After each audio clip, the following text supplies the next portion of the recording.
The entire global financial system would collapse if we didn't have inflation.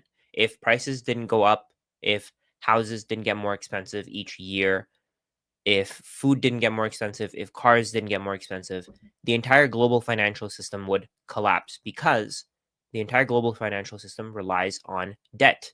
The money that we use today is, in fact, debt. It's created when people borrow it. They borrow it into existence. And when they borrow money into existence, it creates inflation.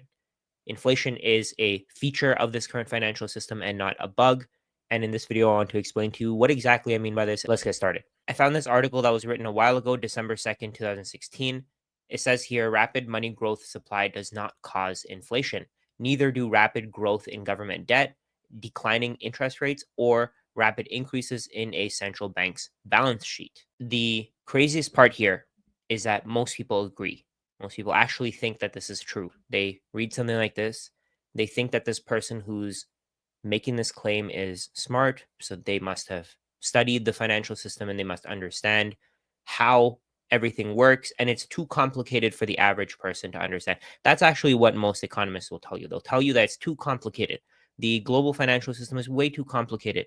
It's too hard for you to understand. But I want to explain to you that it's not that difficult to understand. This is completely incorrect. If you create more money and add it to the financial system, then it will lead to inflation.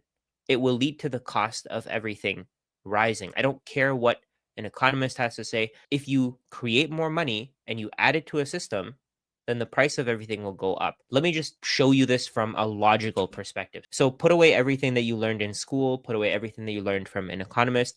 Let's look at this from first principles. If you have a certain amount of money out of the total supply of money, you have, let's say, 5% of the total money supply, you have $5. The total money supply is $100. You have 5%. You can use that money to, let's say, buy food or buy a car or buy a house, whatever you can use it to buy. Now, if whoever is creating that money creates more of it, they print it out of nothing and they add it to the system, and there's no proportionate growth in the number of goods available that you can spend that money on, the price of everything will go up because more money is chasing the same number of goods or maybe slightly higher. So let's say the number of goods increases by 1%, but the amount of money increases by 100%. You know for a fact that more money is chasing 1% more goods. So 100% more money is chasing 1% more in total goods. So if you have 5% of the money supply and the total money supply is $100, today you have 5%. At some point, if whoever controls that financial system, they create $100 more and they just throw them into the system, they hand them over to someone, they create that money, they spend it into the economy. What they're doing is they're using money that was created out of nothing to buy things that were in the system. So in the case of governments, let's say the US government, if they borrow money and then they hire employees, they're extracting labor out of the market and they're essentially leaving everybody else to have less labor available to them. So if they have a certain business that they want to run, they have less labor available. Fewer people are skilled enough to do what the economy actually needs because the government created money out of nothing and they dumped it into the economy and they hired people. They took they took that labor out of the market. They put it into their own balance sheet. What they did is by creating more money and paying it to people, they decreased the value of your savings. So your savings went from 5% to 2.5%. Now, most economists will tell me that I'm an idiot for saying this, for even thinking this. How is this even possible? You can see this title here. Rapid money supply growth does not cause inflation. Of course it does, because whoever is being paid with that new money that was created can now go into the market and they can buy whatever they want. So because they got paid with money that was created out of nothing, you suffer. more people are chasing the same number of goods. The government doesn't hire people to produce food. They don't hire people to produce houses. They hire people to do desk jobs. Those desk jobs are basically just there because we need to all have jobs for whatever reason. And over time, government jobs are increasing in supply. More and more government jobs are being created. More people are being paid by the US government, by the Canadian, by whichever government can create money. They hire more and more people. They add more and more people to their governments. So over time, those desk jobs are growing. They're not creating actual goods, but those people who got hired to do those jobs, they're still consuming. So now, if at 5% of the money supply, you could buy one basket of groceries. If the supply grows to $200 and you now have 2.5% of the money supply, you now can only buy half a basket of groceries. You can now buy fewer things because somebody else printed more money and dumped it into the market. Now, you might be wondering why the financial system needs inflation to survive. It needs inflation to survive because if inflation wasn't a thing, people wouldn't save in houses. They wouldn't plant their roots within a specific country.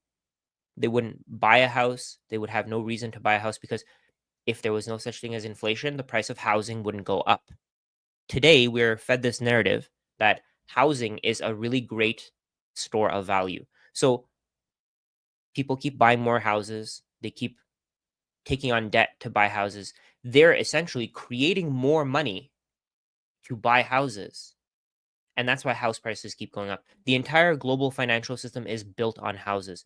The entire global financial system requires that the real estate market continues to survive, that it keeps going up, because that's how banks make money. So banks make money by creating new dollars out of thin air so that you can go buy a house. And if you buy that house, you bump up the price of housing. So you have an incentive to keep making the payment on that house. Because if the house price starts going down, you have an incentive to not make those payments. The banking system needs you to keep making your payments. Otherwise, the money that they created out of nothing has disappeared. They can't get it back because you have nothing to pay them with. If the price of the house doesn't keep going up, you don't have an incentive to keep making your monthly payments. And the incentive here is that if you keep making your payments, you get to sell your house at some point. You get to own the equity in that house. Housing is a massive liability. There's property taxes, there's tons of people who are middlemen who extract value out of that house. So the price of the house keeps going up, but the people who own it aren't actually getting wealthier. Try selling that house to buy another house. You're probably going to pay more to buy that other house because of realtor fees, you have lawyer fees, unless you move to a completely different area, you completely change your lifestyle, you leave that location. You're not getting wealthier by owning a house. The price of the house is going up, but your cost of living is matching that increase in the price of housing. So when people think that I bought a house, so I'm protected against inflation, you're really not. You're still going to need to keep increasing your income because your property taxes will go up, your maintenance and repairs will go up over time. Everything related to that house will get more expensive except your monthly payments. Everything else will get way more expensive. So for example, let's say you bought a house in 1950 for $20,000. Today, if you wanted to repair the roof on that house, it'll probably cost you 100,000. So you might be thinking that, oh, the value of the house went up, but everything associated with that house also got more expensive. So keeping that house got more expensive. And inflation is the main cause of this. When people buy houses, they go to a bank, they get a mortgage, and they get the bank to create new money out of thin air for them so that they can go buy that house. The incentive here is that that house will be your financial foundation. It'll be your savings for the future. It's a way for you to potentially borrow even more money in the future. Let's say you can go get a HELOC, your credit will improve. If you keep making your payments, it'll help you with just your finances in general because you'll have basically a forced savings account. Now, think about the panic that would follow house prices falling and falling and falling and never recovering. Think about how the entire financial system would collapse if house prices trended to zero forever. They have to intentionally make your life more expensive so that they survive. If your life isn't more expensive, then they die. The entire financial system ensures that your cost of living keeps going up. It ensures that you have to keep going to work literally forever. What they do is they create the problem by giving you mortgages. They create money out of thin air, make your housing more expensive. They make life more difficult for your future generations. They make life more difficult for your parents, your grandparents. Their property taxes will keep going up, even though they have a fixed income. Everything in their life will keep getting more and more expensive and more unaffordable because banks want to earn interest. Because if they don't earn interest, they can't pay for their operations. If they don't earn fees, they can't do everything that they do. So they create that problem, first of all, with mortgages and inflation and just new money printing. Then they give you access to the solution by operating brokerages and giving you access to the stock market so that you can buy stocks, you can pay them even more fees to protect yourself from inflation. And the problem here is that not everybody has access to the stock market. Not everybody has access to the assets that we need in order to protect ourselves from this inflation where our cost of living just keeps going up. It'll keep going up forever, literally forever. It'll keep going up. The stock market is designed to protect us from that, but not everybody has access to it. So a lot of people save in dollars. And you have to remember that this is happening where if they save a certain amount of dollars and the total number of dollars in the system keeps rising, they keep losing value. Their life keeps getting more expensive. In Western countries, we have access to these assets that allow us to avoid inflation, but in other countries, they save in fiat currencies. And those fiat currencies are just dying. They're melting ice cubes. They keep losing value and they will keep losing value forever. I'm a huge fan of Jeff Booth. I had a podcast with him on my channel. You can go and search it up, you'll find it. But the main point that he tries to make is that the natural state of the world is deflationary. The cost of production is supposed to decrease over time because we have the cumulative hours and years and decades of people in the past working together to make the things that we have today. The camera that I'm recording on, this mic, I paid less than $500. Let's say, for example, if my wage is $50 an hour, I would have been able to pay for all of those people's cumulative work with 10 hours of my own time. This is what capitalism is. Capitalism rewards you if you specialize in the right things. If you specialize in the right things, you can create value and you can sell that value into the market. If people are willing to pay for that value, then you can take that value that they give you and you can pay for the things that you need. That's what capitalism is supposed to be based on.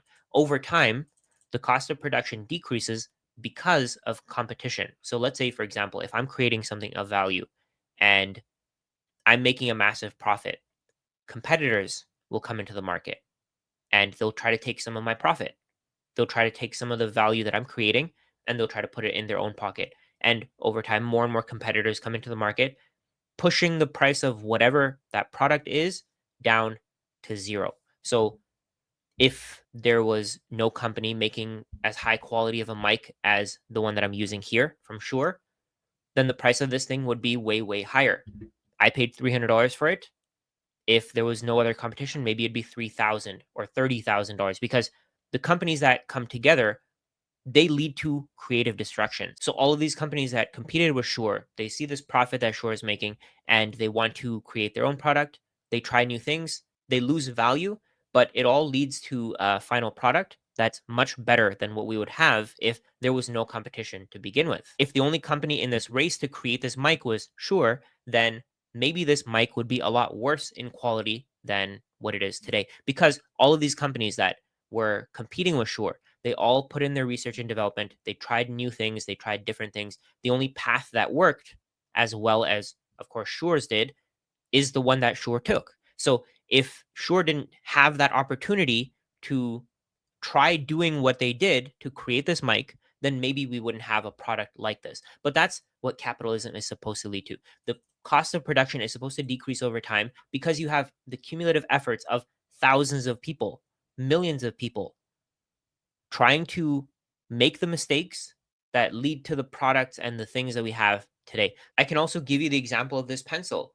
This pencil was created by probably thousands of people who individually had no idea what they were doing, but they came together and they created this product. I paid less than $1 for this pencil, even though thousands, millions of people might have come together to come up with this idea of creating a pencil. So the cost of production decreases over time because the people who create products today can use the knowledge of the thousands or millions of people before them to create a product and potentially charge less for it. And as technology improves, the cost of creating that product decreases even more because now you have machinery creating that product. Imagine having to make a pencil like this by hand. How many hours would it take?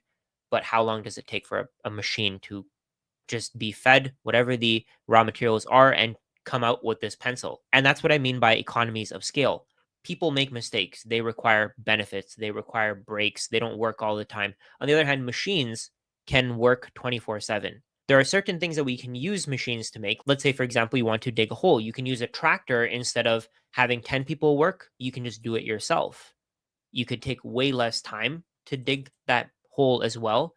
Rather than having 10 people work for you, it would probably take you maybe 10 hours to dig the same hole that a tractor can probably dig in one. But we can't apply economies of scale to everything. For example, we can't apply economies of scale to food the same way as we can to creating this pencil or making a phone. For food, we need to have people putting in the work and putting in the time to create that food. Otherwise, it's going to become worse and worse. It's going to essentially be toxic sludge. And inflation is what leads to that. Inflation is what leads to all these companies that are just producing all of the food that we have today using machines, ultra processed foods, all basically carbs and just low quality ingredients.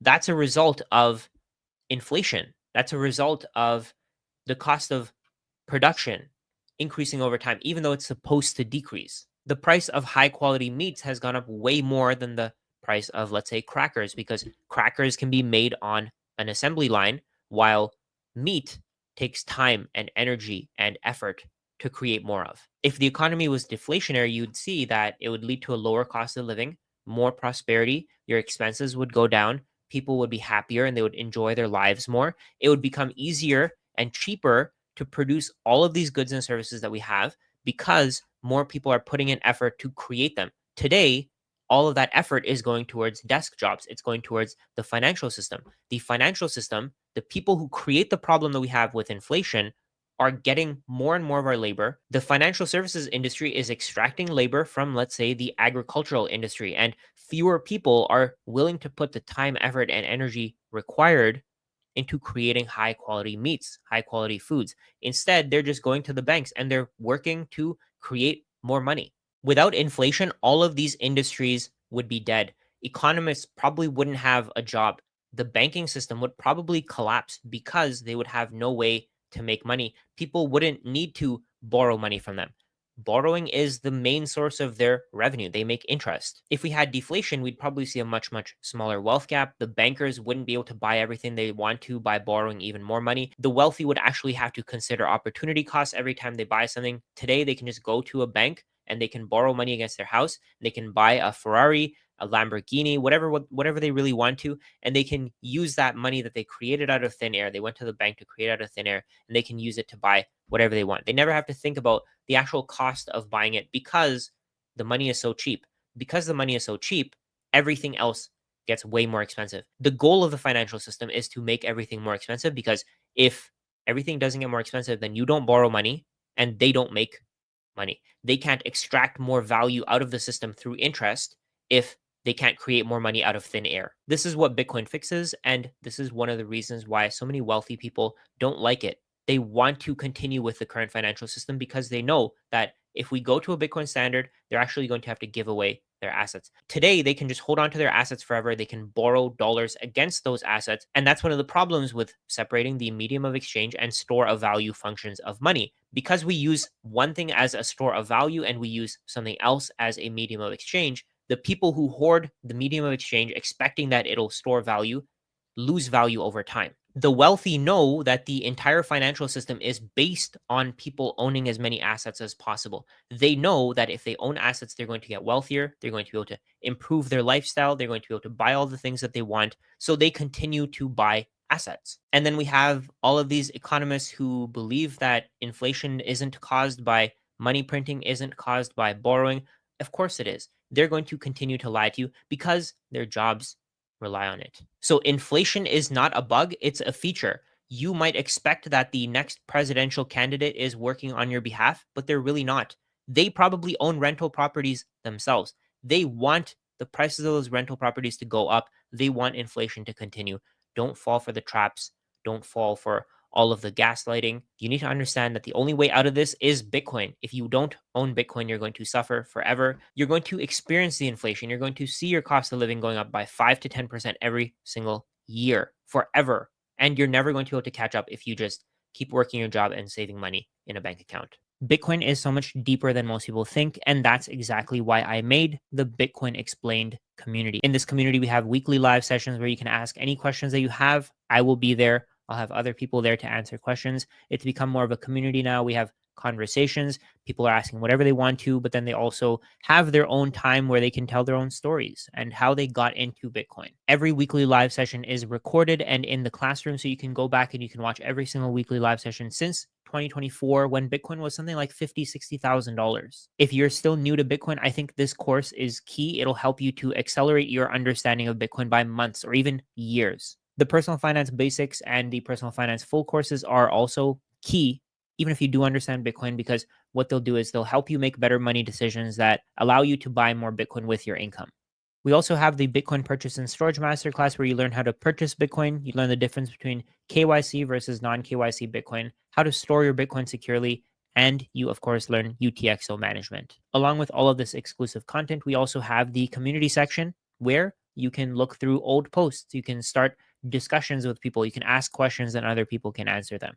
All of this is included in the Bitcoin Explained community. It's $20 a month. If you want to join the community and you want to try it out for 7 days, you can get a free Bitcoin ebook. It's included in the community. The link is in the description below.